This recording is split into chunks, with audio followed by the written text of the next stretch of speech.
Salutations, people! Welcome to Page 3 Killers, Murders That Went Unnoticed, a podcast where we dive into the murder cases that went unnoticed by our nation's newspapers.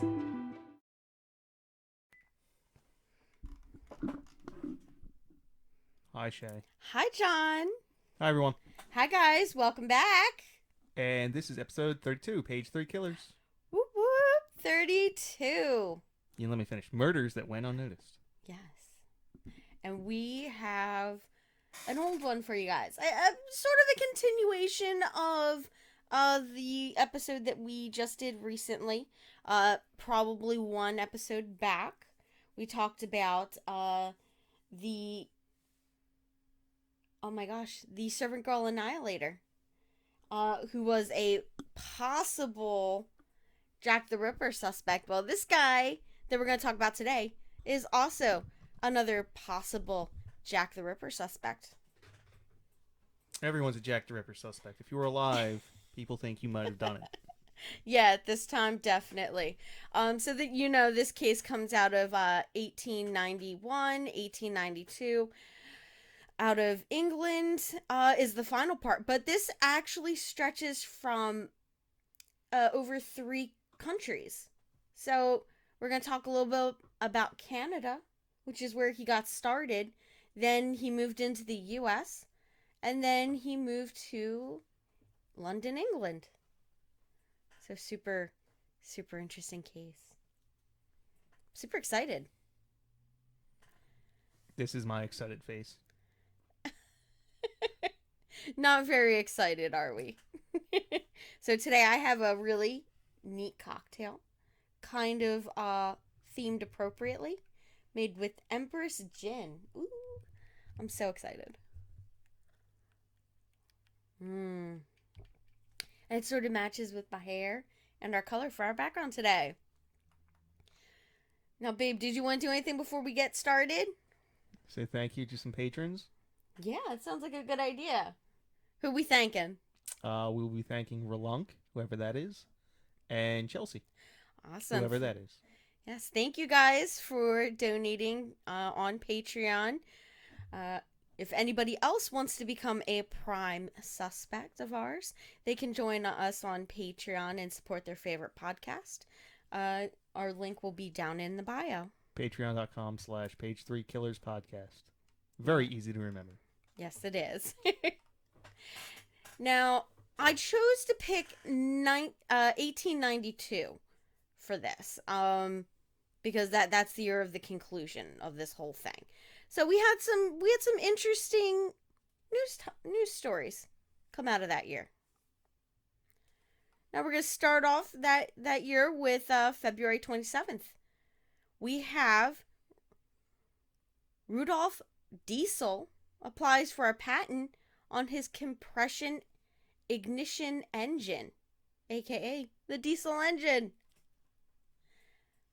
Super big deal. I didn't know that the guy's name was Diesel. Yeah. That makes more sense. You were just like, why is it called a diesel engine? Well, I'm assuming, the fuel is called diesel. Did he invent the fuel as well? I think it's because the fuel required had to go into a diesel engine. Maybe? I don't know. I don't know either. Yeah. Then we have March 13th. Ernest Louis, the grandson of Queen Victoria, becomes the Grand Duke of Hesse and the Rhine on the death of his father, the Grand Duke. Is that Louis the Fifth or Louis the? I'm assuming it's Louis since it's English and not French. Louis the Fifth. Grand Duke Louis the Fifth. Yes. Fourth. It's fourth. Fourth. Yes. So super interesting. This is the one that I find the most interesting. So in 1892, on March 31st, the world's first fingerprinting bureau is officially opened in Buenos Aires by the chief of police. and it has been operating unofficially, but it had been operating unofficially since the previous year. But officially, that was the year that it started. I mean, since doing this podcast, I've learned otherwise, but I thought fingerprints went back significantly further than the 1890s. Yeah, but he opened the first fingerprinting bureau, babe, where they did the fingerprints, started storing the information. Instead of before, what they would do is they would have fingerprints, they would find them, and then they would put it against their suspects. He started like the first compiling of the actual like keeping people's fingerprints on file. Very dystopian. Yeah, you just don't want to get caught at something. Come on. Now, on May 24th, Prince George becomes a Duke of York. Yep. I don't know how all that stuff works. How you become the Duke of York or the Duke of whatever. It doesn't really work that way over here. Yeah. I mean, well, it's inherited. Yeah, but what is the Duke of York? I don't even know what that is. Doesn't make sense to me. I understand at one time it meant that he was probably in charge of something. But... Okay, so what I believe is they have two houses of parliament. They have one that is like the elected people. Yeah, that. And then they have one of like the House of Commons and the House of. And I believe I'm not sure, but I believe that these people would sit on that one level of parliament. I don't think so. Really? Well, because these titles go back way before Parliament. That's true. I mean, well, there was court, so I would assume that they were in charge of something. Whether it was like foreign diplomacy and stuff like that.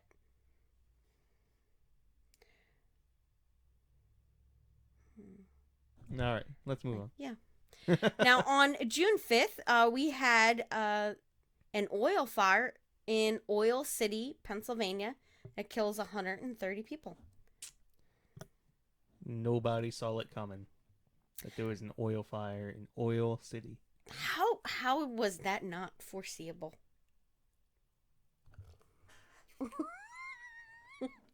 What? It's in the name. Oil. I think it's north of Pittsburgh. Yeah. And this was the one, this here is one that you thought was really interesting. On June 30th, we have the Homestead strikes begin in Homestead, Pennsylvania, culminating in a battle between strike workers and private security agents on July 6th. I believe it was the Pinkertons.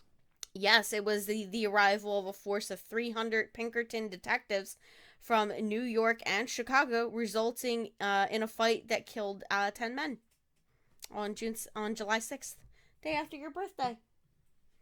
100 years before you were born. 90. Or 9, yeah. So, yeah. In September of that year, the first women were admitted to Yale University. Wow. That's early. Yeah.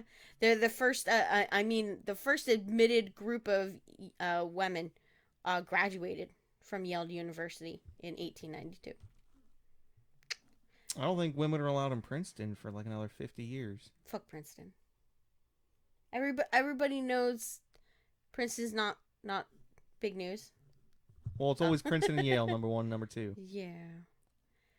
Well, we're gonna go with Yale. Yay, Yale. Because they allowed women in first. Yeah, he still got a bunch of shady shit behind him. Oh, true. Now, on October 31st, we have probably something super big for me. The first collection of Sir Arthur Conan Doyle's Sherlock Holmes stories from the Strand magazine, The Adventures of Sherlock Holmes, is published in London. Yeah. And was it because of Jack the Ripper that he kind of became famous? He became like the hero because everyone was scared. If I'm remembering correctly. Yeah, I mean, yeah, because he started making these stories, and it was about like a detective who was better than everybody else that could solve anything. So it brought about the rise of the armchair detective, which was I watched a documentary. It was super interesting. You And mean it like Reddit detectives? Yeah, exactly. It was, the first set of people that were like, "Oh, I could do this. I could do that, I could solve a murder." And then you have an actual detective that's not able to solve Jack the Ripper. So, Well, so it's kind of ironic. I just listened to like this podcast and it was all about the Reddit armchair detectives. mhm. They got it wrong and ended up ruining this dude's life.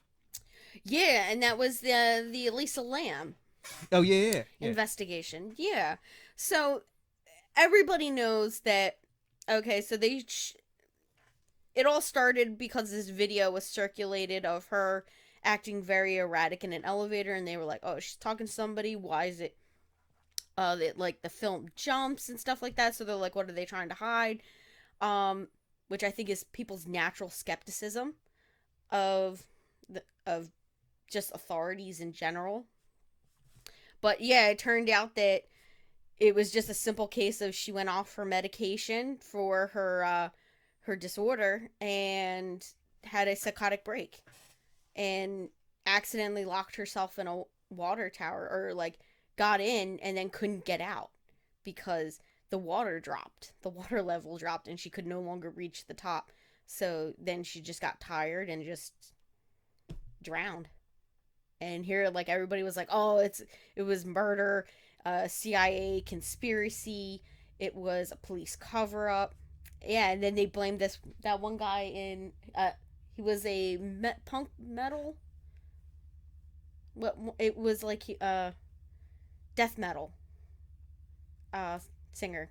Yeah, and they ruined his life. Like, Oh, I didn't know it was a death metal singer. Check out his band now. yeah, well, he doesn't sing anymore. He said they destroyed that. But yeah, and it was all because like he had a song, and it was like about drowning somebody or something, and they were like, "Oh, he had been in California around that time. Here, he wasn't even there during that time." And it was just kind of ridiculous. Yeah. So now we'll move on to our next topic. So we had the 4-day New Orleans general strike begins, which They're just striking in general. Just like, oh, well, we're on strike.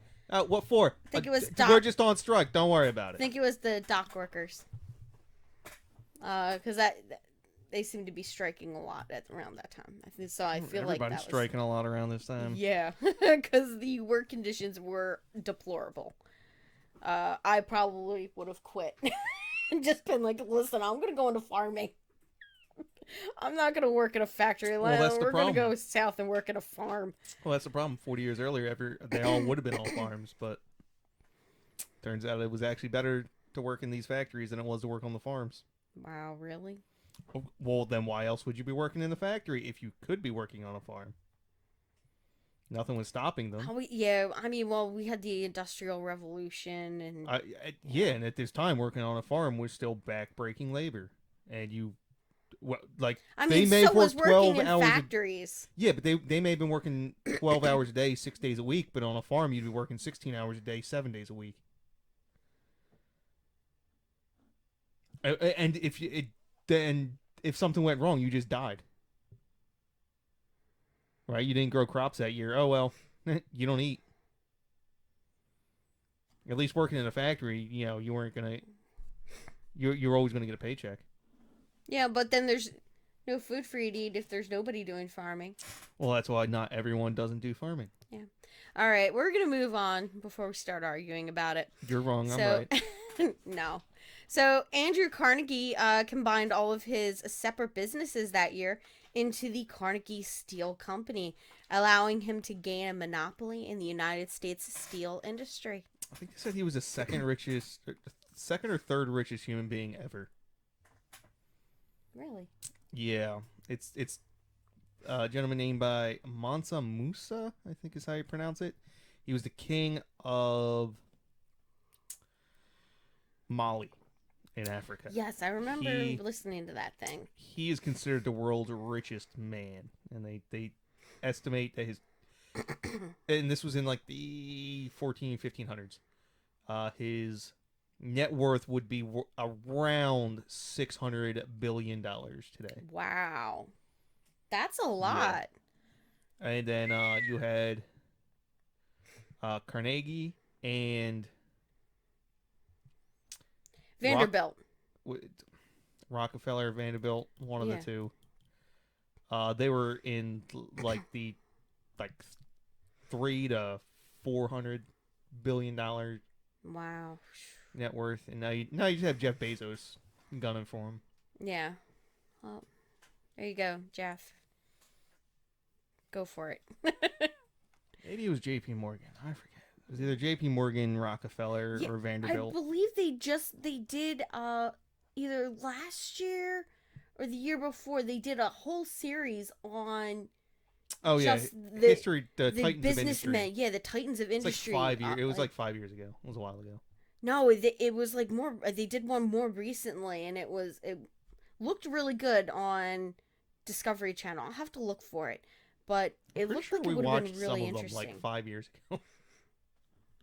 No, because some of the we watched Secrets at the museum, and they did a couple of things about Vanderbilt and Andrew Carnegie. Well, I think it was called The Men Who Built America. Yeah.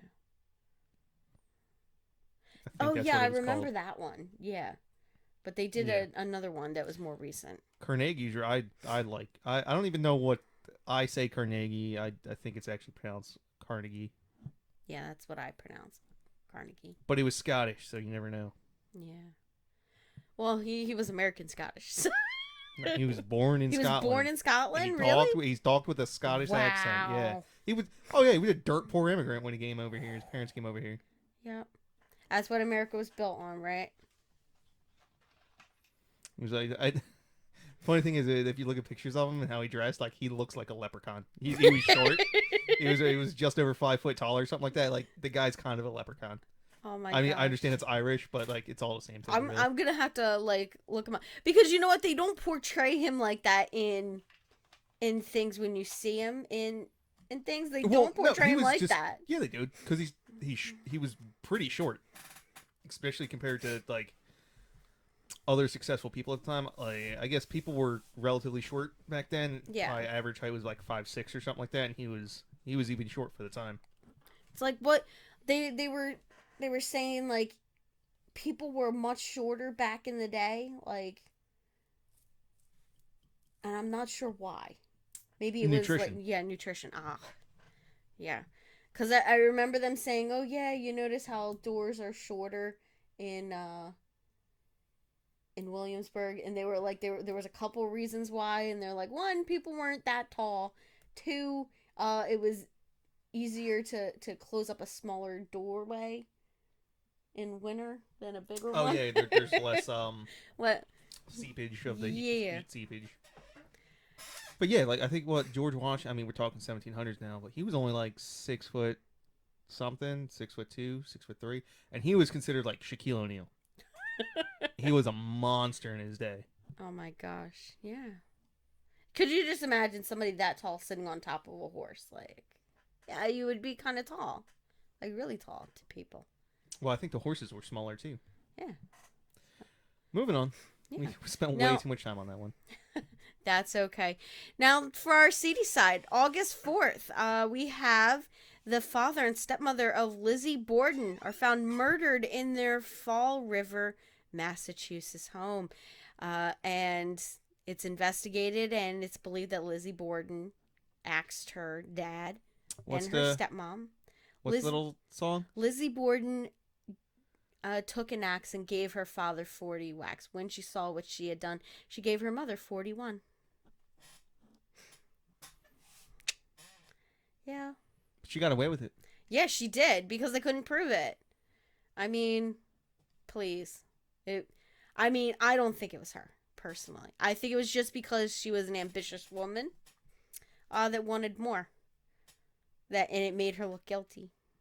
True, she did try to buy poison. But there's a logical reason as to why you would buy poison back then. You have bugs, rodents. Yeah, to kill your parents. Yeah, you want to get rid of some siblings. A pesky stepmother or two. Yeah, makes sense. Now, October 5th, we have two things. And I feel like these are going to be more up your alley. Okay? So we have the Dalton Gang attempt to rob two banks in Coffeyville, Kansas. They are shot by the townspeople. Only Emmett Dalton survives, and he is shot 23 times and spends 14 years in prison. I don't know how it's possible with the state of medical technology at the time that you get shot 23 times and survive. Yeah. That seems like a miracle. Yeah. But Also, how many people were in this Dalton gang? I'm not really sure. But I thought that was like really interesting. I was like, they were shot by the townspeople of Kansas. They were like, oh no, you're not gonna rob our money. Mm-mm. Well, that's because it actually was their money. Yeah. If there's no FDIC at this time. If the bank loses the money, guess what? That was your money. Have a nice day. Yeah. I mean, the only time that you see that changing is when the railroad was being built, and the majority of the banks were funded by Vanderbilt, by the companies that were investing in it. So they were storing their money in those areas so that they could pay workers and for supplies and stuff like that as they went. Yeah. And that's when you get like sheriffs that are just like bought by the rich. You can go and take people's land from them. Yep. Eminent domain. Government still does it was even worse back. It was worse than eminent domain. They would like burn you out of your home. Yeah. Can't prove it. You lit a candle and burned your house down. That's your fault. Yeah, nowadays you just go on YouTube and be like, look at what they're doing, and then you can... Yeah, you would videotape it on your phone, post it to Facebook, Instagram, and it's all over TikTok, and then everybody's protesting. Yep. All right, and then the next one that we have on October 5th, and this is our final seedy side one, we have master criminal Adam Worth is captured in Liege, Belgium, during an attempted robbery of a money delivery cart. I wonder if that's like his official title, master criminal. Like, does he have like certifications? He's just like, excuse me, sir, what do you do for a living? Oh, here's my card, master criminal. Yeah, like a business card, like Moriarty from. Yeah, he's got like consulting criminal, whereas it's like getting a degree from. It's like your master's degree. Yeah, it's the same thing. But it's your prison record. One's for college, one's for criminology. And it just lists the prisons that you've been in. It's like, yeah. And I wonder if he was Belgian. Successful crimes. Adam Worth doesn't sound like he comes from Liège, Belgium. No. But maybe we'll look more into this. Maybe I'll do a mini for I want to go to Belgium. Patreon supporters. I feel like Belgium's an underrated European country. I really want to go to Amsterdam. Is that in the Netherlands? Yeah. Like, I've always wanted to go there, literally because I want to walk down the street where they have the red curtain windows. I guess. It's where the legal prostitution is. Yeah.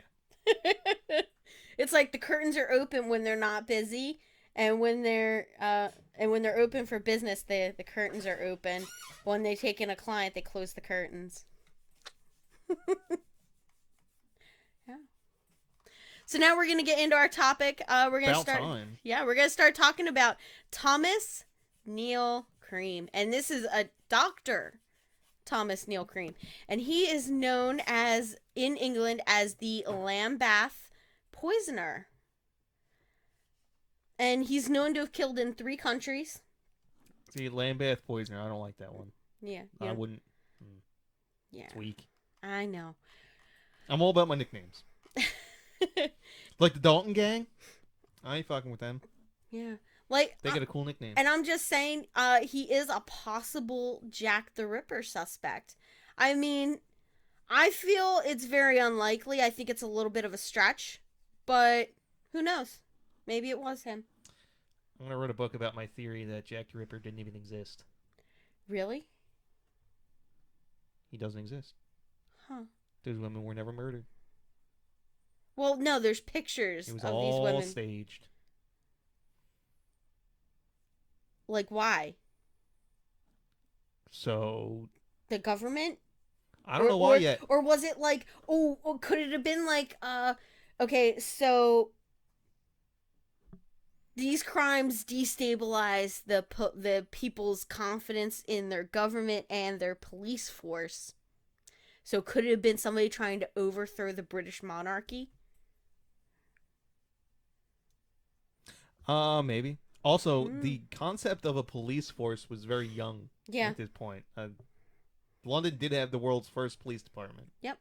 And I think it was only the Scotland Yard. Maybe 20 years old at this point. Yeah, it was not very old at all. And they'd had a handful of successes with their detective force. So, and this is one of them. Yeah. Now, wait, they called him? Yeah.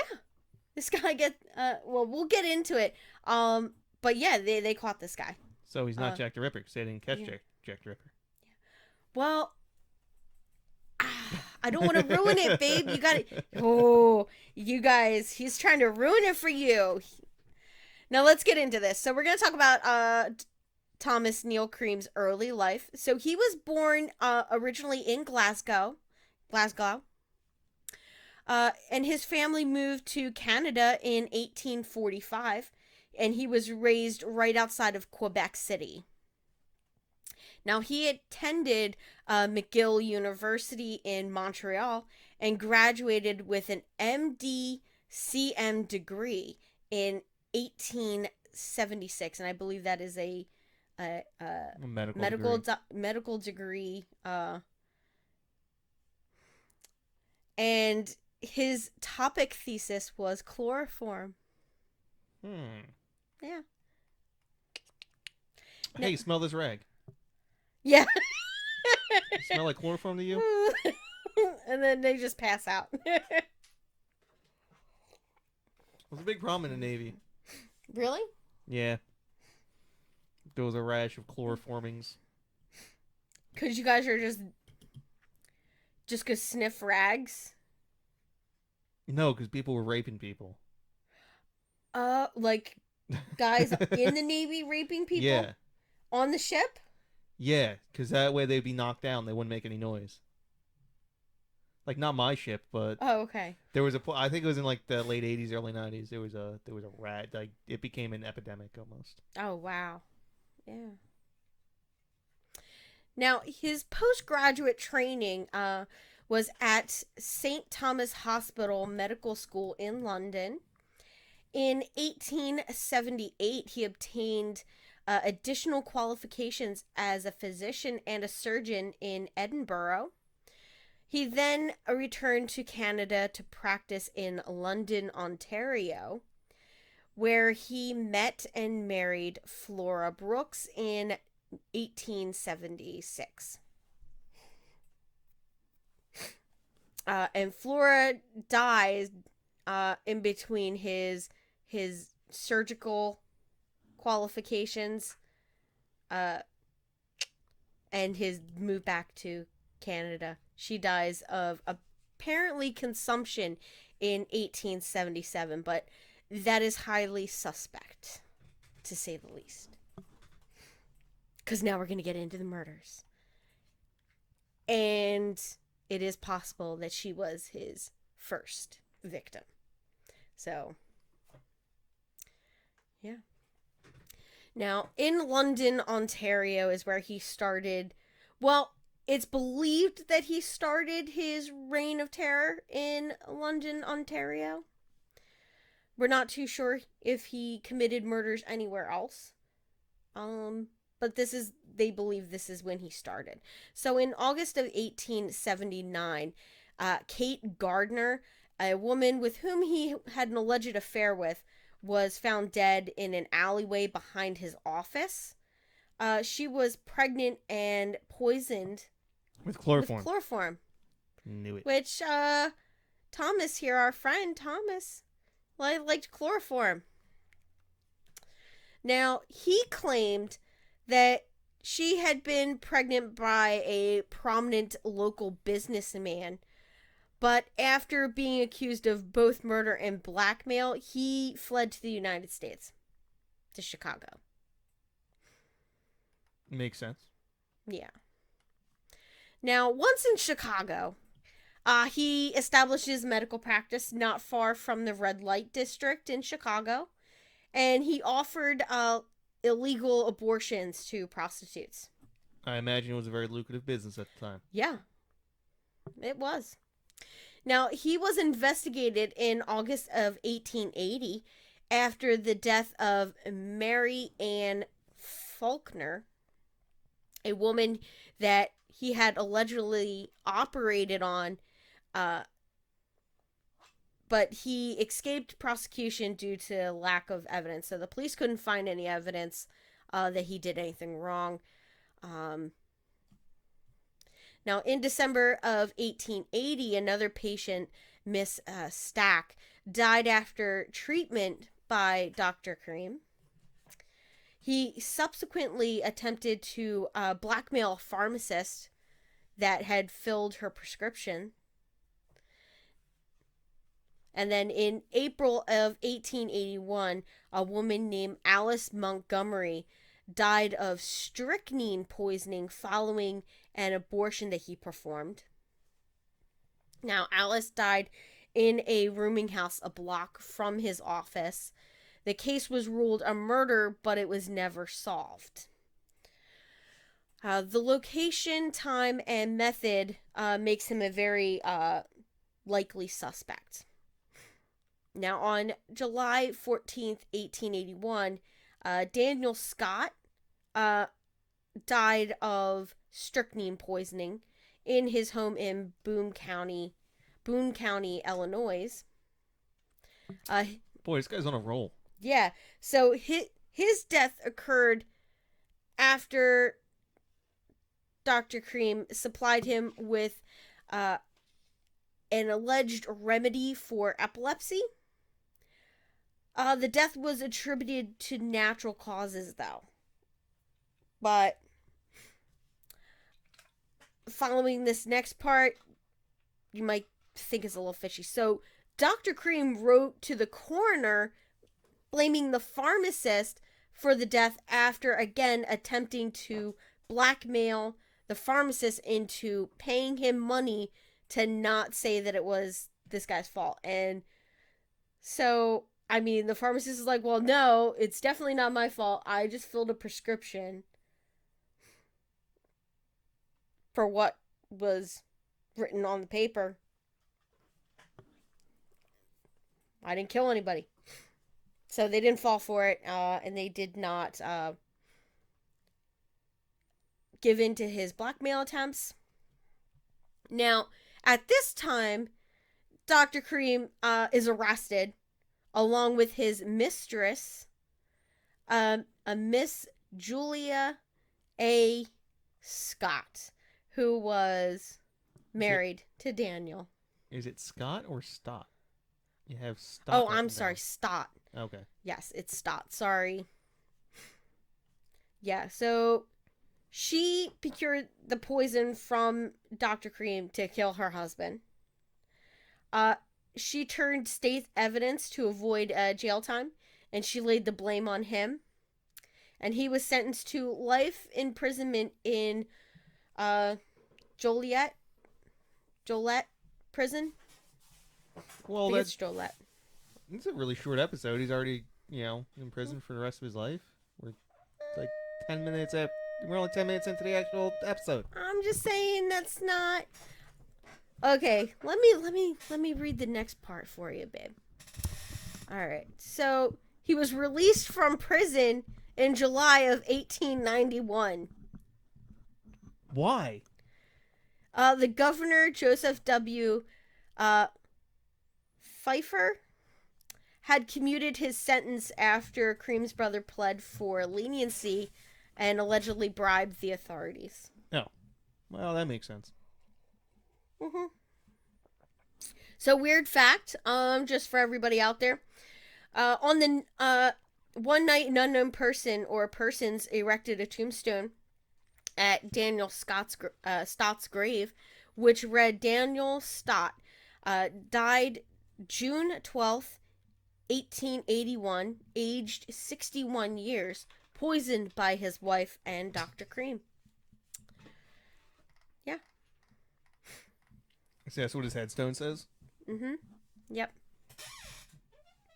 Now, so after he's released from prison, he then goes to London, England, to basically get out of the United States. Now, he uses money. He likes London's. Yes. So, he used money he inherited from his father, who died in 1887, and he sets sail for England. He arrives in Liverpool on October 1st, 1891. Note, guys, that this is after the Jack the Ripper killings had been committed. So, how is he a suspect? You'll see later on, okay? It's something that he says, and that's why they think that he did it. Like, he's a possible suspect. I'm saying he's absolutely not Jack the Ripper. Well, if he got there after they happened, yeah.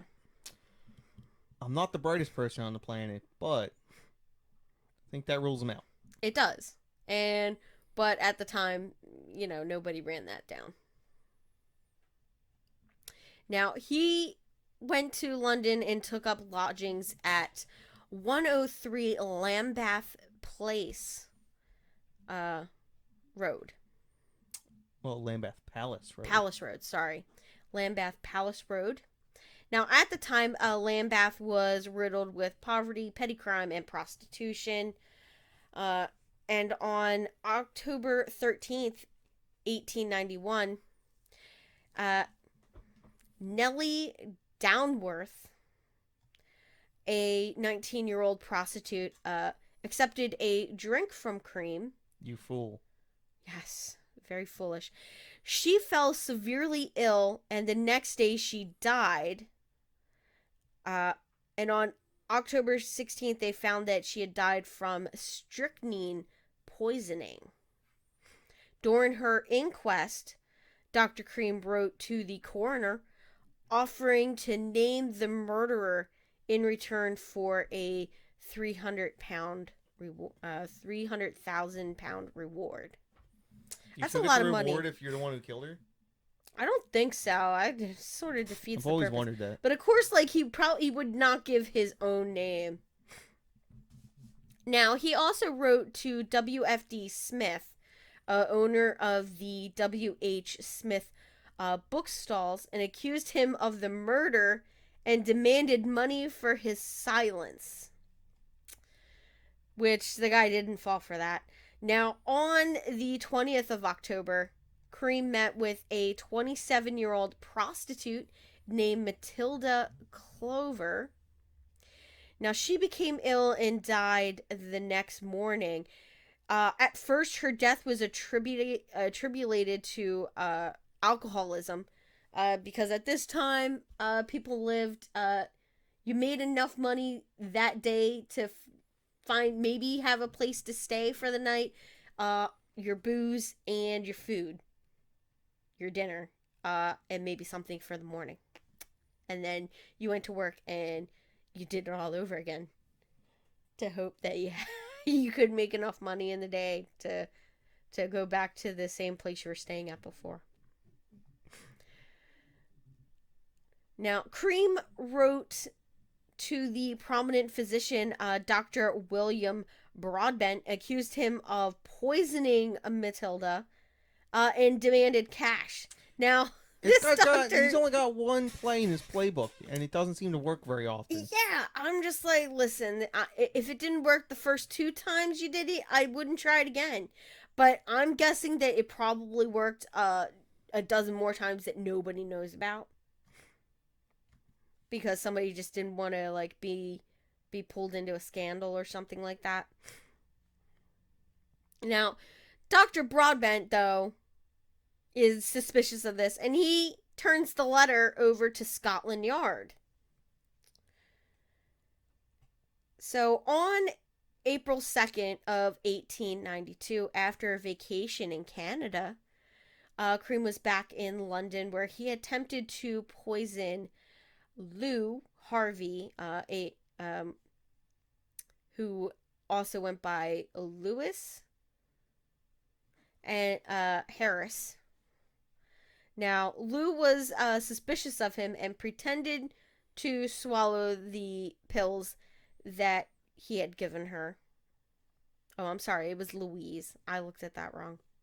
Yeah, so he tries to poison Lou. She secretly did not take them, and she disposed of them in the River Thames. So she just chucked them off a bridge. And on April 11th, he meets 2 prostitutes, Alice Marsh, 21, and Emma Sherville. I'm not too sure how to pronounce that. 18. He talks his way into their flat, where he offers them a bottle of Guinness. Now, before he left, he added strychnine to it, and both women died in terrible agony from being poisoned. To be fair, I wouldn't have turned down the bottle of Guinness either.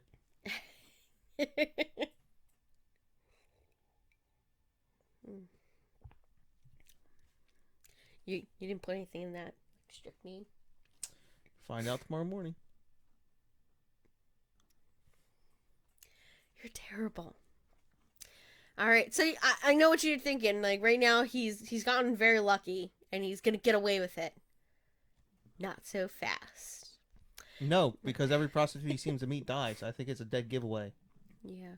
So, although his accusatory letters, Cream succeeded in drawing closer attention to himself by police and other medical professionals. Not only did the police quickly determine the innocence of the people that he accused, but they noticed something telling about the accusations being made in the letters by the letter writer.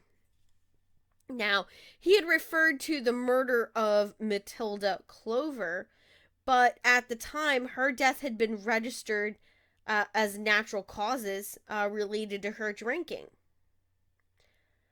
So the police quickly realized that the false accuser who had written the letter was probably the serial killer behind what the newspaper was referring to as the Lambeth Poisonings. So, not long after, Dr. Cream met a policeman from New York City who was visiting London. And the policeman had heard of the Lambeth Poisoner, and Cream gave him a brief tour of where the various victims had lived. Now, the American happened to mention to a British policeman who found Cream's detailed knowledge of the cases suspicious. So the police at Scotland Yard put Cream under surveillance and soon discovered his habit of visiting prostitutes. Guy like wanted to get caught or something. Yeah, he's just a real shitty serial killer, I swear. Well, he couldn't have been too bad. He got away with it for quite some time. But time's running out. Now, they also contacted police in the United States and learned of their suspect's convictions for his conviction for murder in 1881, and they learned that his method of killing was a poisoning, that he poisoned his lover's husband. Now, from the start, he insisted that he was not Thomas Neill Cream. He was Dr. Thomas Neill. He's like, oh, no, my last name's not Cream, I'm Dr. Thomas Neill. And the newspaper usually referred to him as Dr. Neill in their coverage of the proceedings. So at the inquest held in the, oh my gosh, I have no idea. Athelstan Braxton Hicks. In July of 1892, he read out a letter purporting to be from Jack the Ripper, declaring Dr. Neill, him, innocent, which produced laughter, including from Neill. Yeah, so they were like, oh, yeah, right. Like, Jack the Ripper's gonna write you a letter saying that you're innocent. Okay, yeah, sure. Now, the jury returned a verdict that Matilda Clover died from strychnine poison administered by Thomas Neill. Now, on June 3rd, 1892, Cream was officially arrested for the murder of Matilda Clover. And on the 13th of July, he was formally charged with the murder of Clover, Donworth, Marsh, and Shrivel. Wait, okay. What just happened? Is Dr. Thomas Neill and Thomas Neill Cream the same person? Yes. So what he did was to try to evade being found guilty of anything. He said, no, I'm not Dr. Thomas Neill Cream. My name is Dr. Thomas Neill. Okay, so hold on. The story is out of order. That last sentence should have gone before the verdict. Oh, I'm sorry.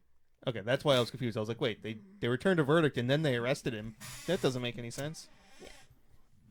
And then I had to make sure that I was listening correctly. I was like, wait, I thought they were the same person. Yeah. Sorry about that. So he was arrested on the 3rd of June, and then the inquest was held on July of 1892. So is that month. What the British call investigations, inquests? Yes. So I mean, that's not his trial. That was just to determine if the cases are murder, So it's like a grand jury. Yeah, so it's like a United States grand jury. Now, his trial is in October of 1892, and it runs from the 17th to the 21st of October. Now, after deliberating 12 minutes, the jury found him guilty of all accounts. And Justice Henry Hawkins sentenced him to death. Less than a month after his conviction, on November 15th, Cream was hanged on the gallows at the Newgate prison by James Billington. As was customary with all executed criminals, his body was buried the same day in an unmarked grave within the prison walls. Allegedly, his final words are right before he was dropped was "I am Jack the," and that's it. So then people were like, "Oh my God, he's Jack the Ripper!" So that's why they think that he was a possible Jack the Ripper suspect. And James Billington claimed that those were Cream's last words that he heard as he was about to be hanged on the scaffolding. Also, he's super credible, so I believe him. Yeah, so Never lied before. Yeah, James promoted this alleged incident as proof that he was responsible for executing the notorious Victorian serial killer Jack the Ripper. These claims are unsubstantiated, as police officials and others who attended the execution made no mention of such events. Moreover, the record shows Cream was in prison at the time of the Ripper murders in 1888. So if this is true, it would have been impossible for him to be Jack the Ripper. Now, Ripperologist Donald Bell speculated that Cream had bribed officials and been let out of prison before his official release. And Sir Edward Marshall Hall suspected that Cream's prison term had been served by a look-alike in his place, and that he was really in London committing the murders, the Jack the Ripper murders. I feel like these guys are no better than the Sasquatch people. Yeah. The cryptozoologists.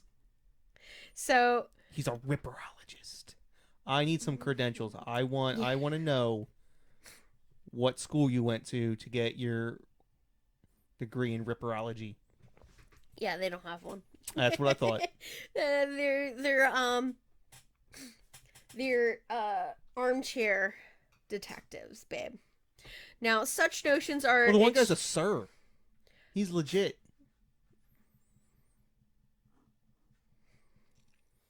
Sir Edward Marshall Hall. He's not a detective. He's a Ripperologist. Okay. This man has clout, as the kiddies say. No. And he thinks that there's literally a look-alike in prison for this guy. Yeah, that's... How unlikely is that? I mean, now, it's extremely unlikely, and there is so much contradicting evidence given by the Illinois authorities, newspapers of the time, Cream's solicitor, Cream's family, and even Cream himself. So it's extremely unlikely. One of Dr. Cream's biographers suggested that Cream, on the scaffolding, was about to be hanged, was so frightened that he lost control of his bodily functions and stammered. Do you want to say that? I am ejaculating. Which could have been mistaken for "I am Jack." I'm like, that's so... No. I don't know. I guess, maybe if you're so nervous, you're going to accidentally say something you're going to regret. But I doubt that. I doubt that was the last sentence he would utter. I think he wanted more recognition. So by saying, "I am Jack the Ripper," they would have to stop the execution to investigate, right? So it would buy him more time. But they didn't fall for it. Because you dumbass, you didn't say anything before they hung your fucking ass. Like, you're so stupid. Now, English-Canadian writer Chris Scott won an Arthur Ellis Award for Best Crime Novel in 1989 for Jack, a novel based on the premise that Cream was Jack the Ripper. Now, the motives for the series of poisonings has never been settled. It has generally been assumed that Cream was a sadist who enjoyed the thought of the agonies of his victims, because he was not actually present for their deaths. However, Cream was also interested in money, as evidenced by his attempts at extortion. So they think those are, the reasons why he did things was for profit.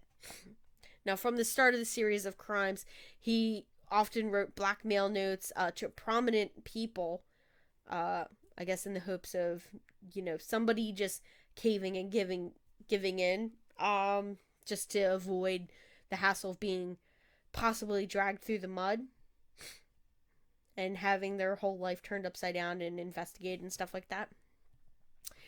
In addition to the 5 poisonings Cream was convicted of, he is suspected of the murder of his wife, Flora Brooks, in 1877, and at least 4 other women who died in his care while undergoing abortions.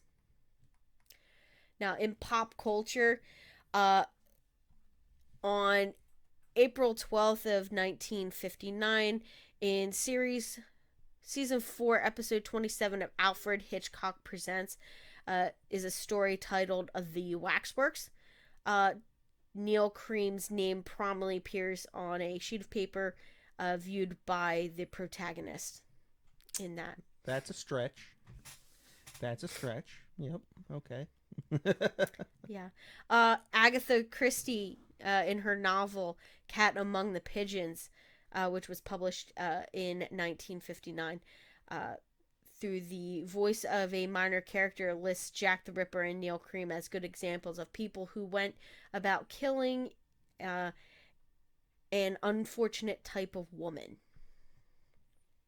Yep. Yeah, the murdered ones. Yeah. And then, or was she talking about hookers? She was talking about prostitutes. So hookers are unfortunate? Yeah, unfortunate women. Yeah. That's a nice euphemism. You know what? In that day and age, I would probably want to be not a prostitute in like Whitechapel, but you would want to be a madam.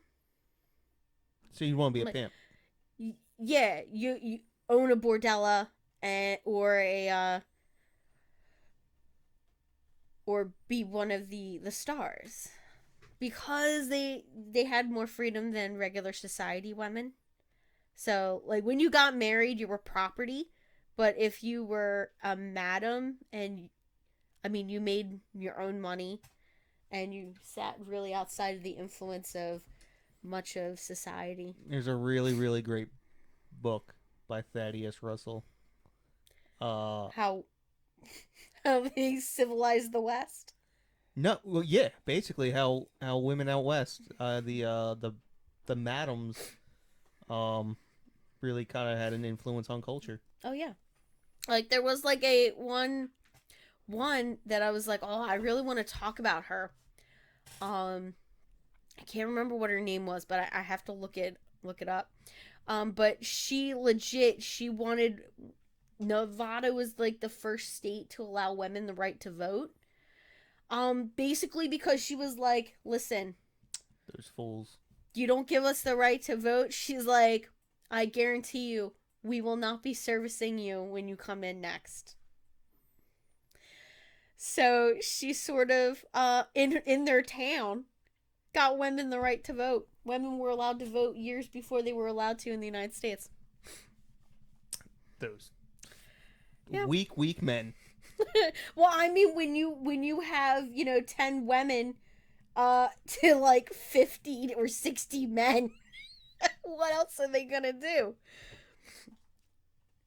You got like perpetual blue balls. There's that reminds me of like this one guy. He goes he's a little crazy, but he makes the argument that World War II was Ava Braun's fault. Because if she just would have just been like, listen, Hitler, you're not getting laid if you start gassing those Jews. Yeah. And then guess what? Well, he Hey, at that time, did he have syphilis? Adolf, what did I tell you about invading Poland? No, not tonight. Not tonight. You're not. You invaded Poland this morning. You invaded Poland this morning. I told you not to. You're waiting for at least next week. And all of a sudden, the troops pull out of Poland. What ethnicity was she? Was she German? I'm Or assuming she was either German or Austrian. yeah. So she would be like, "Listen, you've invaded Austria yet last night. Let's calm it down a little bit." All right. So we have a couple more pop culture and then we're done. So the Friday the 13th, the series episode Better Off Dead, the antique cursed syringe is said to have come from a Cream's collection. And in the first episode in 2000 of the Murder Rooms, Mysteries of the Real Sherlock Holmes, the young Conan Doyle and Joseph Bell pursue a murderer case that involves Thomas Neill, played by actor Alec Newman. At the end, a postscript further identifies him as Thomas Neill Cream, who attended medical school alongside the real author Conan Doyle. See, that's interesting. Yeah, I might look into that one. I think I've See, set no, an ID no, channel this series. goes to my theory. This goes to my theory that Jack the Ripper isn't real. See, Doyle needed to sell books, right? Mm-hmm. In order to sell books, he creates Jack the Ripper. Yeah. And he's using this Cream guy. He's like, I remember this Cream guy. I'm going to base him off of him.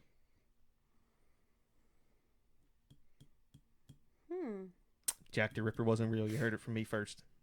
Oh, yeah.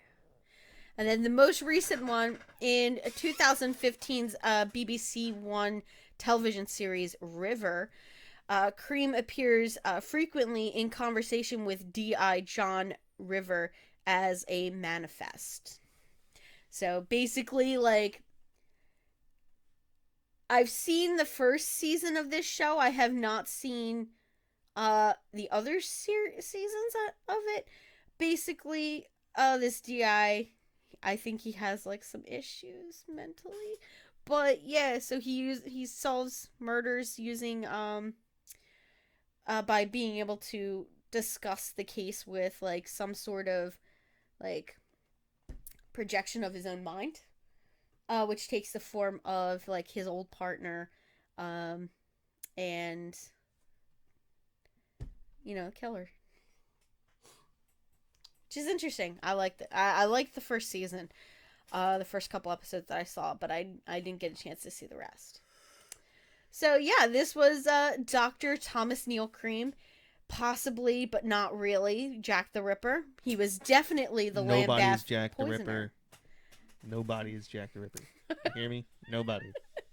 This is my theory going forward. I feel like Halloween we should do a famous case, just because we talk about these cases that aren't really known here in the United States or over in other countries. They don't know our crimes, so I feel like for like our special, like our Halloween special, we should do like I don't know, maybe a case that's like is known, like a big one, and just like go into it, do a deep dive or whatever. Or a short dive, depending on how long we want it to be. But I'll probably just choose like a bunch of Halloween murders for us to talk about. Yeah. Because you'd be surprised. I looked it up. There's a ton of people get killed on Halloween. Yeah. Jeez. All right. So that is our case for this evening. So we hope you guys enjoyed. Thank you to our Patreon supporters.